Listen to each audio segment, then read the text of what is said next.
Mumbai police ने एक ऐसे लुटेरे गैंग का पर्दाफाश किया है जो विदेश में नौकरी दिलाने के नाम पर लोगों को फंसाता था।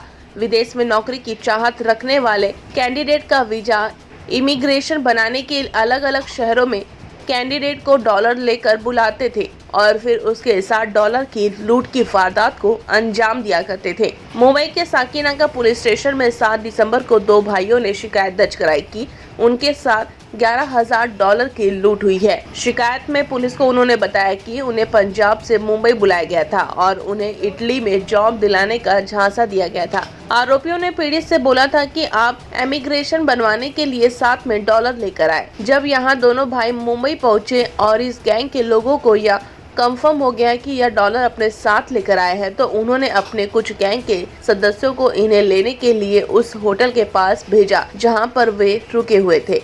आरोपियों ने इन्हें गाड़ी में बिठाया और इमिग्रेशन का काम करवाने के बहाने नवी मुंबई ले गए और एक सुनसान जगह पर उनसे $11,000 लूटकर फरार हो गए। इसके बाद यह मामला साकीनाका थाने में दर्ज किया गया, जिसके बाद पुलिस ने मामले की जांच पड़ताल शुरू कर दी। मुंबई जोन 10 के डीसीपी दत्ता नलावड़े के मुताबिक इस गैंग के 8 सदस्यों को गिरफ्तार किया गया है, जिसमें 3 की ट्रैवल एजेंसी है। बाकी 5 आरोपी उनके साथ काम किया करते थे। इस गैंग के सदस्य दिल्ली, पुणे, पंजाब और गोवा के रहने वाले बताए जा रहे हैं, जिन्हें वहां से गिरफ्तार किया गया है। इनके पास से करीब $4,000 बरामद किए गए हैं। डीसीपी मुंबई नलावड़े ने बताया कि वहीं पुलिस ने जानकारी देते हुए बताया कि यह गैंग अपने शिकार से कांटेक्ट करने के लिए ऐप के जरिए कॉल किया करता था और उनसे संपर्क बनाता था। फिलहाल पुलिस इस मामले में पूरे आगे जांच कर रही है। साकीनाका पुलिस स्टेशन में एक इंफॉर्मेशन रिसीव हुई थी, जिसमें कंप्लेनेंट का कहना था कि इनको साकीनाका के एरिया के एक होटल से इनोवा कार में से ले जाके न्यू मुंबई के मैकडोनल्ड्स के पास में लूटा गया है। इनसे प्रॉमिस किया गया था कि आपको एयरपोर्ट पे ड्रॉप करेंगे और इमिग्रेशन ऑफिसर को बता के उनके द्वारा आपको फॉरेन में ले जाने की अरेंजमेंट की जाएगी। इसमें हमने एक ऑफेंस दाखिल किया और इस ऑफेंस के इन्वेस्टिगेशन में अब तक हम 8 एक्यूज को अरेस्ट कर चुके हैं, जिसमें से 3 ट्रैवल एजेंट है, बाकी 5 जो है ट्रैवल एजेंट के लिए काम करने वाले लोग हैं।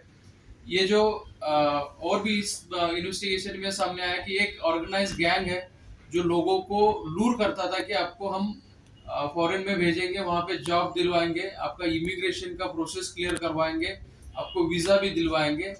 ये सब बताने के बाद टारगेट के पास कितने डॉलर्स है, कितना पैसा है और कितना पैसा वो ले जा सकता है, इसकी ये इंश्योर किया जाता था। ये सब इंश्योर करने के बाद इनको एयरपोर्ट के आसपास का होटल बुक करने के लिए कहा जाता था और ये होटल बुक होने के बाद हम आपको आज शाम में रिसीव करेंगे, हमारी गाड़ी आएगी, लोग आएंगे, वही लोग आपको इमिग्रेशन ऑफिसर के पास लेके जाएंगे और आपका इमिग्रेशन का प्रोसेस क्लियर करवा के आपको फॉरेन भेजा जाएगा, ये बताया जाता था। इस केस में कंप्लेनेंट को इसी तरह से होटल से रिसीव किया गया है इनोवा में। इसको कलम्बोली के मैकडोनल्ड्स के पास लेके गए पूरा ग्रुप। वहां पे उनको बोला गया कि आपको कुछ देर वेट करना पड़ेगा, इमिग्रेशन ऑफिसर आ रहे हैं। उसके बाद उनको फिर से गाड़ी में बिठा के कलम्बोली से थोड़ा आगे जाने के बाद उनके पास के डॉलर्स, सेलफोन्स और जो भी वैल्यूएबल्स थे वो लूटे गए। इस केस में अब तक 8 लोगों को हम अरेस्ट कर चुके हैं। यूज की गई गाड़ी, उसकी नंबर प्लेट और कुछ डॉलर्स भी इसमें हम जब्त कर चुके हैं। ये जो ग्रुप है ऐसे ही टारगेट को ढूंढता था कि जिनको नौकरी की जरूरत है, जिनका सपना है कि फॉरेन में जाके कुछ करेंगे, जिनको वीजा की और इमिग्रेशन प्रोसेस में हेल्प की जरूरत है, ऐसे लोगों को चुन के उनको लूटा जाता था। इस केस में अब तक ये केस और 2 केसेस वारदात की इंफॉर्मेशन हमें एक्यूज के इंट्रोगेशन में मिली। जी बताया कि भाई किन देशों में भेजने का लालच दिया जाता था या उनको आश्वासन दिया जाता था और किस तरह से मोटो विक्टिम्स को जो है वो यूएस, ऑस्ट्रेलिया, कनाडा, इन देशों में यानी कि यूरोपियन कंट्रीज में भेजने का आश्वासन दिया जाता है। सर, टारगेटेड कस्टमर कहाँ से खोजते थे? क्योंकि कस्टमर खोजना जो वो शख्स जो डॉलर पे करे, क्योंकि जॉब खोजने वाला हर आदमी डॉलर पे कर पाए लाखों में, ये आसान नहीं होता। ऐसे में ऐसे कस्टमर खोजना, ऐसे लोगों को आइडेंटिफाई कर पाना, ये कैसे होता था? उनको कैसे खोजते थे? ट्रैवल एजेंट्स जो है एक दूसरे को कस्टमर की जानकारी शेयर करते थे। जानकारी मिलने के बाद एक जो ट्रैवल एजेंट है जो हमने लुधियाना से अरेस्ट किया है, वो खुद बात करता था टारगेट से और उसकी फाइनेंशियल एबिलिटी क्या है इसकी जानकारी प्राप्त की जाती थी। इसमें एक मिनिमम कंडीशन होती थी कि आपको कम से कम $10 लाख तो यानी कि इंडियन करेंसी $10 लाख तक की कन्वर्ट करनी होगी। और ये इंश्योर होने के बाद इनसे वीडियो मांगा जाता था कि आपने अरेंज कर लिया है, डॉलर के साथ और पैसे के साथ वीडियो प्रॉपर मांगा जाता था।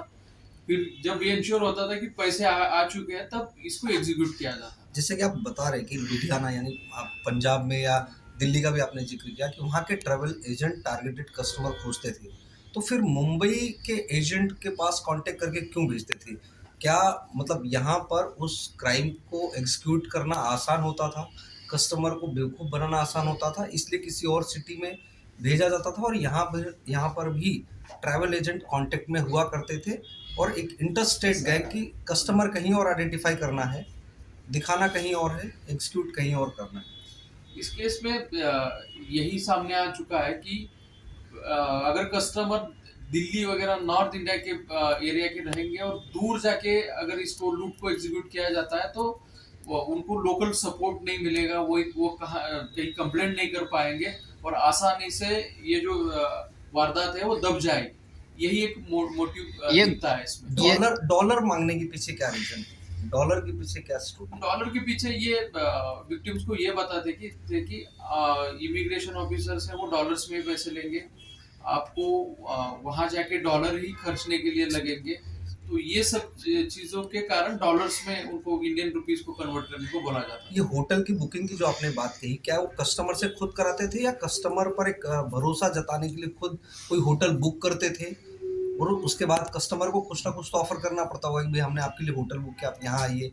ये होटल की बुकिंग और बाकी जो फैसिलिटेशन था वो कस्टमर को खुद करने के लिए कहा जाता था।